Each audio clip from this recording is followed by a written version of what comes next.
Hello la famille, j'espère que vous allez bien. Aujourd'hui, capsule audio numéro 1, Yanless, la naissance. Nous sommes en Équateur, un petit pays d'Amérique du Sud, situé entre le Pérou et la Colombie. Mon père est originaire du canton Ventanas, dans la province de Los Ríos. Ma mère, elle, vient d'Ambato, dans la province de Tungurahua. Mon père est né dans une famille modeste, une très grande famille, de plus de 10 enfants. À cette époque, avoir des enfants signifiait surtout avoir de l'aide pour travailler. Chaque matin, avant de partir à l'école, il avait des obligations. Aider ses parents. Ensuite, il partait à l'école, en marchant pendant des heures. À la fin des cours, il rentrait à la maison pour accomplir encore ses devoirs. D'abord, travailler, ensuite les devoirs scolaires et seulement après, le droit de jouer à la balle. Le ballon, c'était son rêve d'enfant. Devenir un joueur de foot professionnel. Mais son père, mon grand-père, n'était pas vraiment d'accord avec cette idée de rêve. Mais lui, il l'a suivi quand même. À chaque fois qu'il allait à l'école, il jouait avec ce qu'il trouvait. Des branches, des arbres. Dans sa tête, il driblait, faisait des têtes, imaginait des matchs. Il fabriquait même des ballons avec des matériaux récupérés et jouait avec ses amis.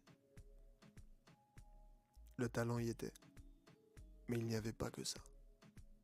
Il y avait surtout quelque chose que personne ne le savait. Il était discipliné. C'est alors qu'un jour, il est repéré, puis sélectionné pour représenter la province de Los Ríos du canton Ventanas. Pour lui, c'est un tournant. Il progresse, change de club, avance pas à pas, jusqu'à arriver à Ambato, la ville de ma mère, où il signe pour le club Macara. Et c'est là que leurs chemins se croisent. C'est là que commence l'histoire. Mais, peu de temps après son arrivée à Ambato, un nouvel obstacle surgit. Il est appelé par l'armée pour effectuer son service militaire. Il doit partir. Il se retrouve loin de ma mère, partagé entre l'armée et le football. La discipline est dure, le rythme est lourd. Armée le jour et football quand il peut. Il arrive cependant à trouver un arrangement avec l'armée. Certains jours, il est autorisé à s'entraîner et à jouer. Ce n'est pas facile. La distance, la fatigue, la pression, tout complique les choses. Mais il tient bon. Et c'est après cette période, juste avant le mariage, que l'histoire continue. Ma mère, encore jeune et étudiante, tombe enceinte. Ils décident alors de se marier, à l'église, pour pouvoir vivre ensemble. Dans la famille de ma mère, les valeurs sont fortes. Avant de vivre avec une femme, il faut se marier. Ma naissance apporte une immense responsabilité. Au moment où mon père est dans la meilleure phase de sa carrière, prêt à signer dans un meilleur club, tout se bloque. Le club refuse de le laisser partir.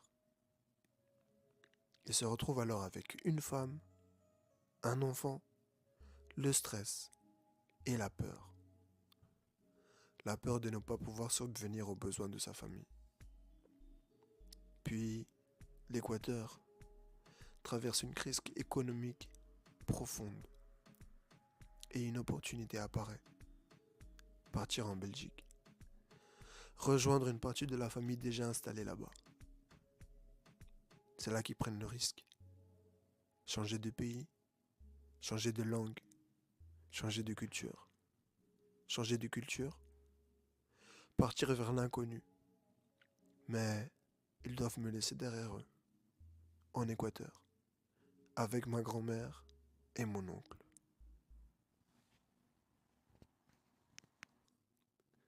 Mes parents arrivent sans leurs enfants, sans papier, avec une autre langue et avec l'obligation de tout recommencer à zéro.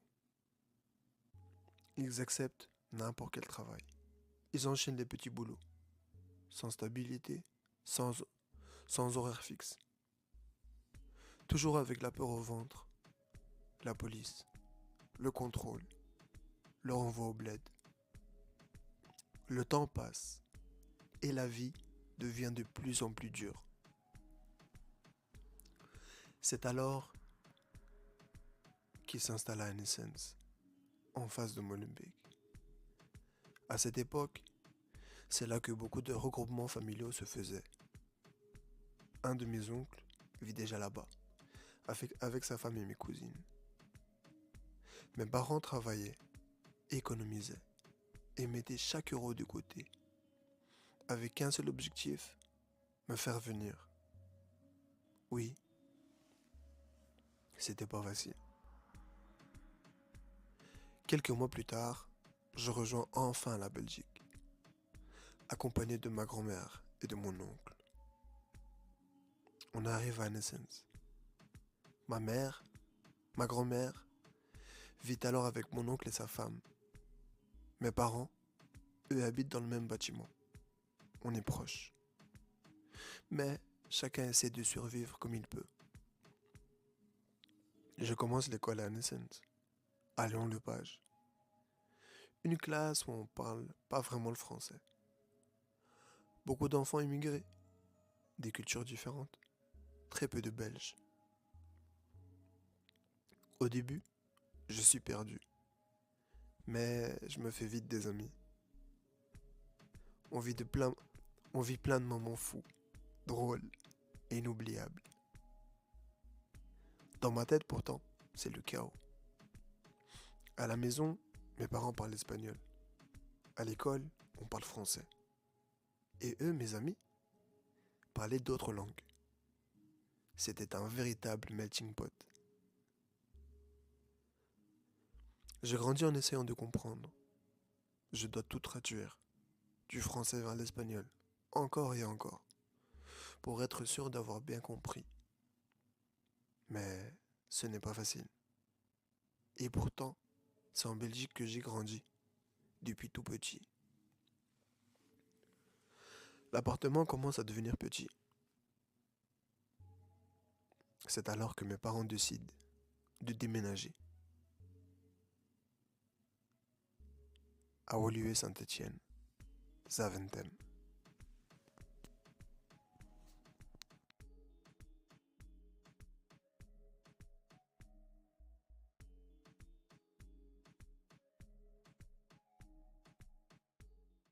Bienvenue dans ma nouvelle capsule numéro 2, les premières vibrations.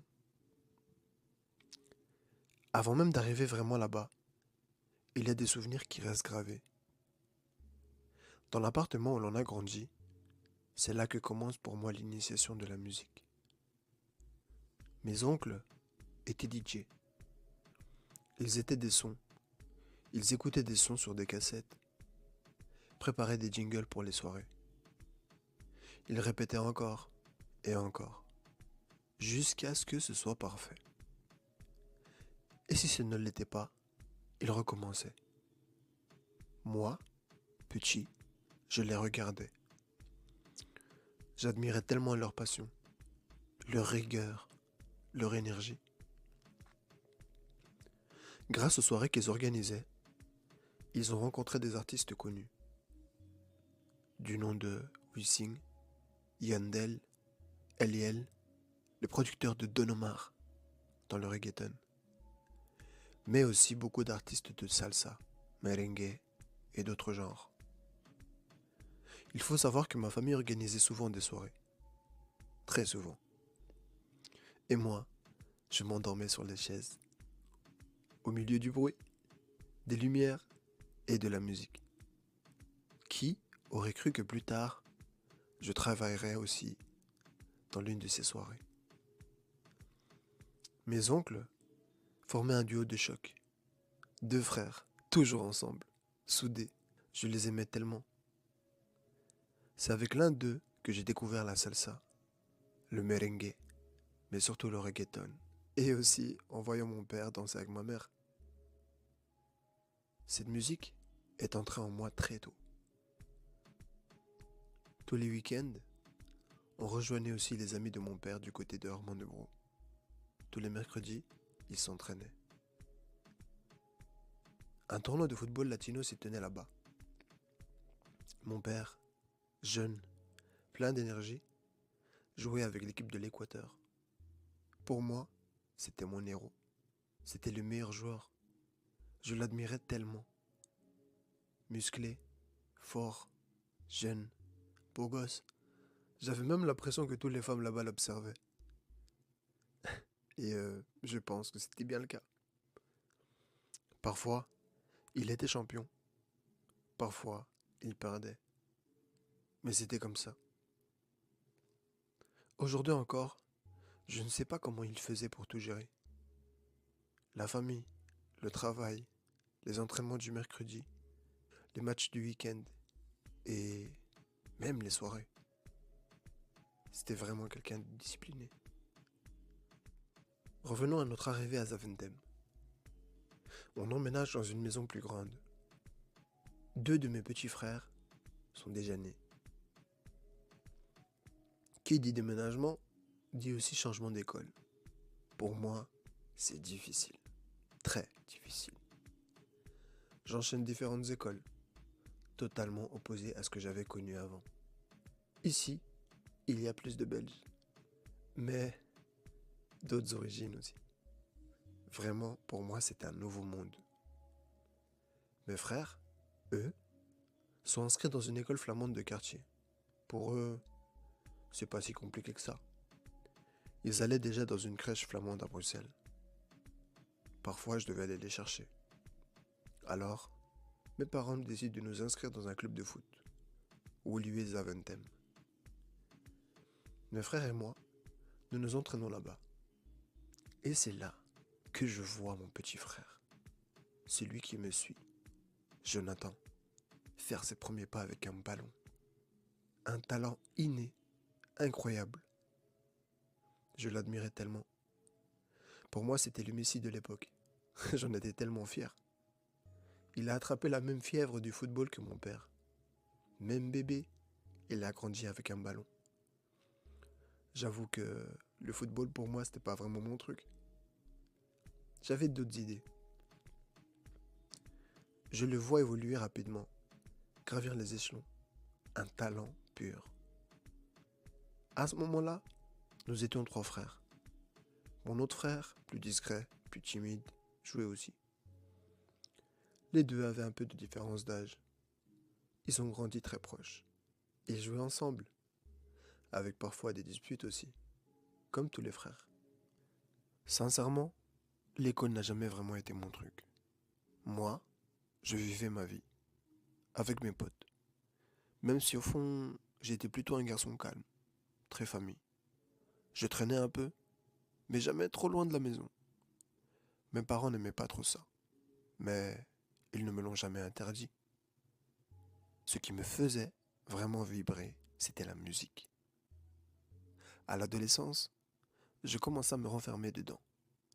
Avant le reggaeton, j'écoutais surtout du Willie Denze, Tragedy, Camaro et beaucoup d'autres artistes américains. Quand on me parlait de rap français, pour moi, c'était un délire. C'était pas mon truc. C'est à ce moment-là, c'est à ce moment-là qu'avec un ami d'enfance, Geneviève, on enregistre notre toute première chanson. Ouais, bien sûr, c'était avec les moyens du bord. On la pose sur YouTube. Et puis, je pense que d'ailleurs, elle est toujours là, en ligne. Et pendant ce temps-là, encore des changements d'école. Je vais être honnête, l'école me faisait chier. Je change plusieurs fois d'établissement. Je passe par la comptabilité, mais je me voyais pas comptable toute ma vie. Pour moi, l'école n'allait rien m'apprendre sur la vraie vie. Et puis un jour, j'arrive dans une école à XL. XL Mercelis, je pense. XL Etterbeek, à Mercelis. Et c'est là que quelque chose change. Je me rends compte que le métier d'éducateur me parle vraiment. Je m'y retrouve. Je termine mes études là-bas. Ce qu'il faut savoir, c'est que depuis petit, j'ai toujours rêvé d'avoir une famille. 2 enfants, 2 garçons. C'était l'un de mes rêves que je voulais absolument réaliser. Après avoir terminé mon cursus, je trouve une formation dans une haute école de photographie et de vidéographie, l'école Agnès Varda. Et là, une nouvelle page commence. En même temps, j'enchaînais une autre formation. Les langues, le néerlandais, l'anglais. Beaucoup de pratiques, mais soyons honnêtes, ça me faisait chier. C'est là-bas que je rencontre la femme qui deviendra la maman de mes enfants. En parallèle, je continue mes études et je commence à travailler un peu partout, comme étudiant, dans le nettoyage, les grandes surfaces, à l'aéroport comme bagagiste et au Quick. J'étais pressé de devenir millionnaire, mais pas pour l'argent lui-même. L'argent pour moi, c'était un moyen.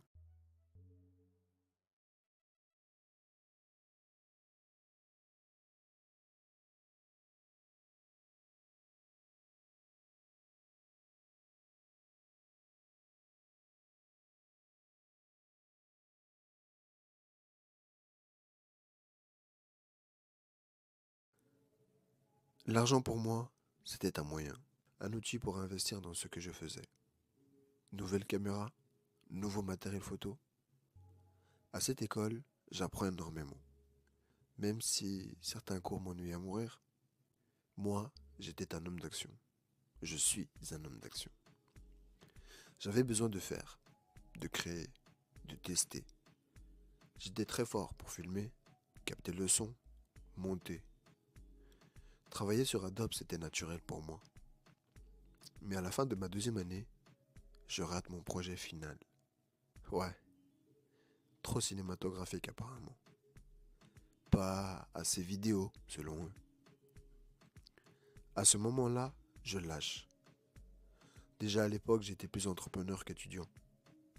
Je filmais des événements, des soirées, des mariages, des anniversaires. Je faisais des shootings. Bref, j'étais dans l'action. J'avais même créé ma propre marque. Bon, ça ressemblait un petit peu à rien, mais j'avais mon propre t-shirt, ma carte de visite. Et tout s'enchaînait. Et sans vraiment m'en rendre compte, je me retrouvais là où je devais être depuis le début, derrière la caméra. En continuant mes études, mon premier fils arrive. La situation était compliquée, bouillonnante même. Je suis encore au cours, sans job fixe, je vis chez mes parents, et en plus, je viens d'acheter une nouvelle voiture. Je n'étais pas prêt à devenir papa, mais on ne choisit pas toujours le moment. Pourtant, pour moi, c'était un rêve qui devenait réalité. J'en étais fier, et surtout, heureux. C'est à ce moment-là que je passe de bagagiste à vendeur, de valise aussi. Mais chez Tumi, Samsonite, à l'aéroport. Je commence à voir beaucoup d'argent arriver. Je vous avoue, je n'étais pas prêt à gagner autant à l'époque. Ça payait très bien. Et puis, comparé à ce que je gagnais chez Deleuze, c'était vachement mieux. Bien, bien habillé, toujours bien sapé, frais. Je rentrais dans le monde de la vente. C'était un vrai challenge pour moi. Et je remplissais bien mon rôle. En même temps, je continuais à enchaîner d'autres petits boulots. Le temps de réfléchir, de choisir. Je me disais, si je travaille plus, je gagnerai plus. Eh ben non. Un jour, je décide de produire un son avec un PC que ma mère m'avait offert. C'est vrai, il y avait beaucoup de temps pour réfléchir et pour penser. Ben, je n'étais pas ni ingénieur, ni créateur de son professionnel, ni un musicien. Mais bon, on faisait avec les moyens du bord. J'avais fait un peu de solfège, mais très basique. Je n'étais jamais allé très loin techniquement. Mais au fond de moi, je sentais que cette chanson allait fonctionner. J'en étais sûr. J'avais cette conviction. Mon frère Jonathan commence lui aussi à s'intéresser à la musique, au mix. C'est alors qu'on se met à travailler ensemble. Dans mon âme, dans mon cœur et dans ma tête, je sentais. Ce son est immense. C'est alors qu'on termine notre premier son. Il s'appellera Doro, ma toute première chanson. Au même moment, je fais une rencontre par hasard dans un magasin de matériel photo et vidéo sur Bruxelles. Je rencontre des noms. Même année de naissance, même mois, tous les deux taureaux, à quelques jours d'écart. C'était juste irréel. Un autre fou, comme moi. Il deviendra mon vidéaste, mon DA. Enfin, il faisait presque tout. C'était mon frère de création. Et là, tout commence vraiment. L'argent rentrait. Et moi, j'investissais. Une seule chose comptait, construire ma carrière. Créer des sons, je ne voyais que la musique. Je mettais tout de côté pour elle. Tout. Mais il y avait une chose que je n'avais jamais négligée. Mon rôle de père. Oui, ma situation personnelle était compliquée. Mais ma présence, elle, a toujours été là. Je n'ai jamais été le genre d'homme à préférer l'argent à sa famille. L'éducation, le temps passé ensemble, pour moi, c'était primordial. Même si j'étais fatigué, j'étais là. Pour moi, la présence émotionnelle était aussi importante que la présence physique. Après avoir rencontré des noms, on décide de passer à l'étape suivante. Faire ce que deviendra mon tout premier clip, Duro. On le tourne dans un garage, en dessous du Cora, avec les moyens du bord. Plein d'amis nous rejoignent, mes cousins, des nous et d'autres encore. C'est brut, c'est réel, c'est nous. Et contre toute attente, le clip cartonne. C'est à ce moment-là que je comprends une chose. Ce rêve, il est en train de devenir sérieux. Ensuite, tout commence à s'accélérer. Je décide de monter d'un cran. Fan de Dragon Ball Z depuis toujours, une idée s'impose à moi. Je choisis un blaze pour notre groupe, Los Saiyans. L'énergie, la transformation, la puissance. On sort notre premier EP, Los Saiyans. Je ne dormais plus. Objectif, terminer cet EP. On travaille avec plusieurs producteurs, Mino, Waza, mon frère, avec d'autres artistes. Les journées et les nuits se mélangent. Après ça, je prends une autre décision importante. Ouvrir mon propre label, Los Saiyans. Je ne vais pas mentir, au début ça fait peur. Et puis quand on entend le nom, ça fait pas très sérieux. Mais j'y croyais. Au fond, ce n'était rien de si compliqué. Il faut juste une vision et de l'argent. Un jour, un ami me lance un défi. Fais un afrobeat en français. J'y réfléchis et j'accepte. Donc je le fais. Le son existe, mais il n'est pas encore sorti. Il s'appelle comme ça. À partir de là, j'enchaîne le studio. Je dormais presque pas. Beaucoup de nuits blanches, beaucoup d'heures à produire, à écrire. Parfois avec mon frère, parfois seul. Et petit à petit, les portes s'ouvrent. Toutes les soirées, toutes les discothèques de Bruxelles commencent à nous appeler. Les showcases s'enchaînent. Pour moi, tout allait comme sur des roulettes. Je réalisais mon rêve. Au début, ce n'était pas encore vraiment payé. Mais je savais une chose. Je devais me faire un nom et l'argent viendrait après. Après les sons sur les réseaux, je gagnais déjà quelque chose. On voulait de nous partout à Bruxelles. Et puis, en passant devant un magasin,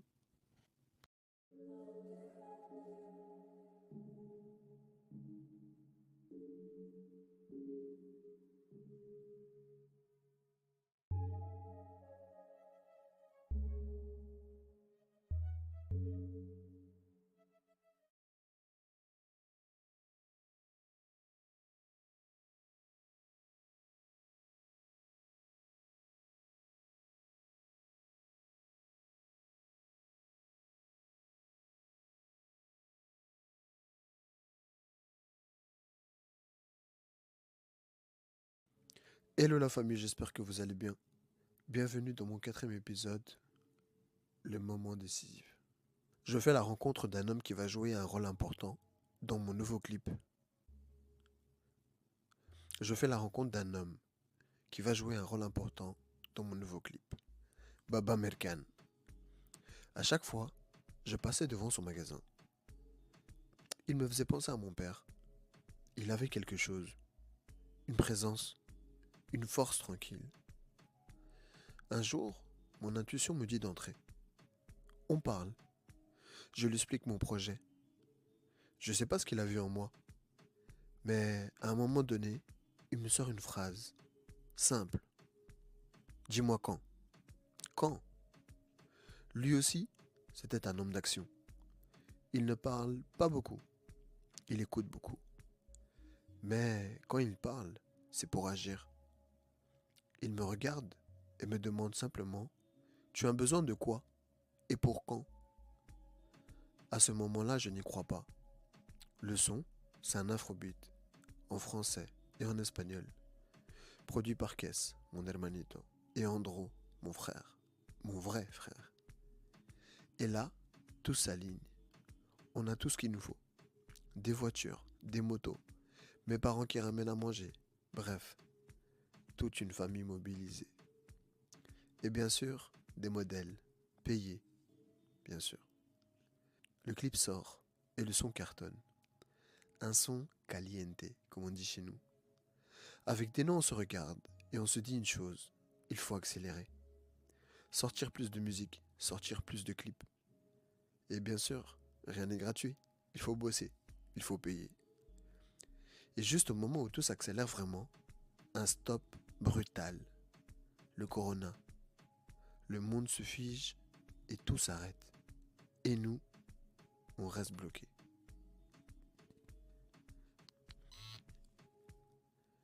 À ce moment-là, personne ne savait vraiment ce qui se passait. Personnellement, je ne paniquais pas. Je prenais le temps de réfléchir. Je me disais, on ne sait pas combien de temps ça va durer, mais il faut agir. Alors, je me suis mis à écrire. Beaucoup écrire. Créer. Encore et encore. Et puis, je tombe malade. Une grosse grippe qui me clôt au lit. J'étais vraiment mal. Mais c'est exactement à ce moment-là que tout commence. Allongé, affaibli, je commence à produire mon nouvel EP, Renassi, qui veut dire renaître. Un projet né dans le silence. Des morceaux comme Baila Morena, Bipolar, Distinto et d'autres encore. J'étais dans un état de créativité et d'inspiration constante. C'était incroyable. Chaque chanson raconte une histoire. Chaque chanson porte une émotion. Ce n'était plus juste de la musique. C'était ma renaissance. Une fois que le corona se termine, on reprend. On continue nos projets, comme si de rien ne s'était arrêté. Mais à ce moment-là, personnellement, je traverse une période difficile. C'est de là que naît Distinto. Ce morceau raconte une partie de ma vie, une partie de ce que je vivais intérieurement. Avec Deno, on clipe le son. Et très vite, tout s'enchaîne à nouveau. Le clip de Baila Morena en discothèque, des events, les showcases, un voyage à Londres pour enregistrer un son, le networking, c'était incroyable. On revient, on clip Distinto. Interview sur Tarmac, tout s'aligne. Ma vie professionnelle artistique va parfaitement bien. Mais en parallèle, quelque chose commence à se fissurer. Un événement arrive. Quelque chose qui va bouleverser ma vie. Octobre 2024. Après un accord, mon contrat professionnel se termine. C4. Dans ma situation personnelle comme professionnelle, je perds tout. Vraiment tout. On pourrait croire que c'est la fin, que tout est fini, chaos. Mais non. Ce moment-là devient un tournant. C'est à cet instant précis que ma vie prend un sens clair. Réussir dans la musique, coûte que coûte. Je me suis rendu compte d'une chose essentielle. Dans la vie, tout ce qui est externe à toi, tu ne peux pas le contrôler. Les gens, les likes, les vues. Alors, j'ai décidé de plus dépendre de ça. J'ai tout pris et j'ai tout effacé. Mes sons sur YouTube, Instagram, tout. Des clips à presque 100 000 vues, plus rien. À ce moment-là, plus rien de tout ça n'avait d'importance. Je devais faire un reset.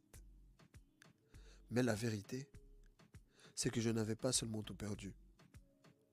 J'avais aussi des dettes, beaucoup de dettes, financières, mentales, émotionnelles. Et pourtant, ce que je pouvais encore contrôler, c'était moi, mon attitude. J'ai décidé de partir en vacances, prendre du recul, respirer. Puis, revenir, étudier, me former, remettre de l'ordre dans ma vie. Je me suis inscrit à une salle de sport pour m'entraîner tous les jours. J'ai discipliné mon corps et surtout mon mental.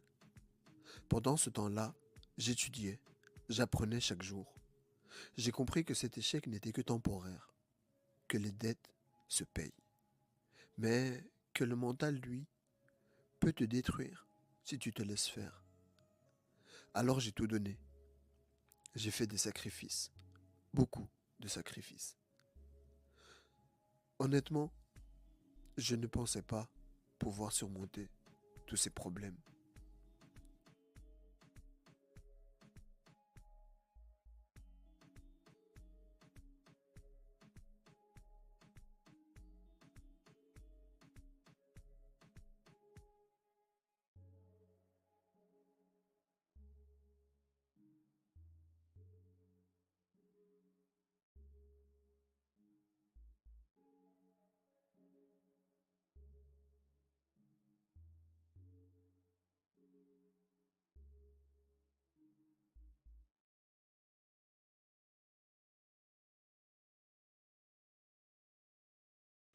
Hello la famille, j'espère que vous allez bien. Bienvenue dans ma capsule finale, Kairos. Le moment approche, le moment de revenir, mais cette fois en faisant les choses dans l'ordre, avec un plan, avec une vision. La musique m'a rappelé. J'ai recommencé à enregistrer, doucement, petit à petit. J'ai repris du plaisir et je sentais que quelque chose se préparait. J'ai dû tout perdre pour comprendre ce que je ne voulais plus faire, mais surtout ce que je pouvais faire pendant des heures sans me fatiguer. Le moment est venu, le moment de revenir et de me battre pour poursuivre ce rêve d'enfant, pour enfin le réaliser. Trop de fois, je me suis imaginé sur scène, en train de chanter. J'ai beaucoup rêvé, beaucoup prié, pour que tout cela devienne réel. Une partie de mes rêves s'est déjà réalisée. Grâce à ma foi, ma discipline, ma constance, mon attitude et mon espoir. Terminez tout ce que vous avez commencé. Ne baissez jamais les bras. Tel est mon conseil. Prenez du plaisir à faire ce que vous aimez. Si tu as un rêve, bats-toi. Fais le possible et même l'impossible pour le réaliser. Si tu peux l'imaginer, tu peux le réaliser. Pose-toi une question simple. Qu'aimerais-tu faire pour le reste de ta vie? Si tu as un talent, un don, utilise-le. Ne le gâche pas. Dans cette traversée, 2 mots m'ont permis de tenir. L'espoir et la foi. Croyez toujours en vous. Espérez un avenir meilleur, surtout dans les moments difficiles. Je veux laisser un message à mes enfants, à ma famille, à mes amis. Merci pour vos mots, votre présence, votre amour. Et à mes ennemis, merci aussi. Parce que le fait que vous ne croyez pas a été un challenge, un moteur, un défi pour vous prouver que c'était possible. Quand vous doutiez, j'ai réalisé la plupart de mes rêves. Alors battez-vous pour les vôtres. À mes enfants, papa sera toujours là. Faites ce que vous aimez. Réalisez tous vos rêves. C'était Yann Less. Merci.